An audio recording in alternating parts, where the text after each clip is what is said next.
In this video, I'm gonna teach you how to change camera angle in VRChat. It's a very easy process, so make sure to follow along. In this video, I'm gonna be talking about camera customization options in VRChat. So when you open the menu, you have the option to go into the camera mode. In here, you can take the photo camera and position it in different ways. So for this video, I'm going to be focusing on the standard photo camera, but you also have other options like stream camera, screenshot, multi-layer camera, and so on. Now, when you choose the main option, photo camera, you will have this view here. So you can use the left click to take this photo.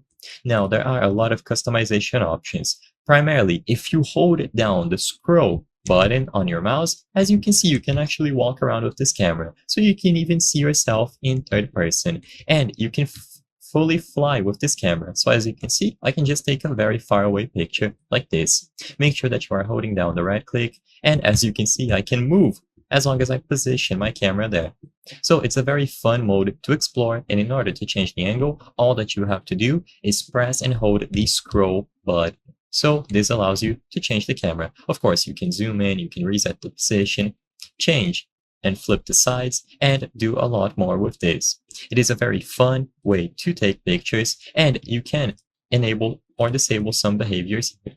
The way that you anchor your camera, the way that it is positioned, and so on. I'm not going to go into detail about every single setting. However, there are a lot of fun things that you can do to customize and take very good pictures inside of VRChat.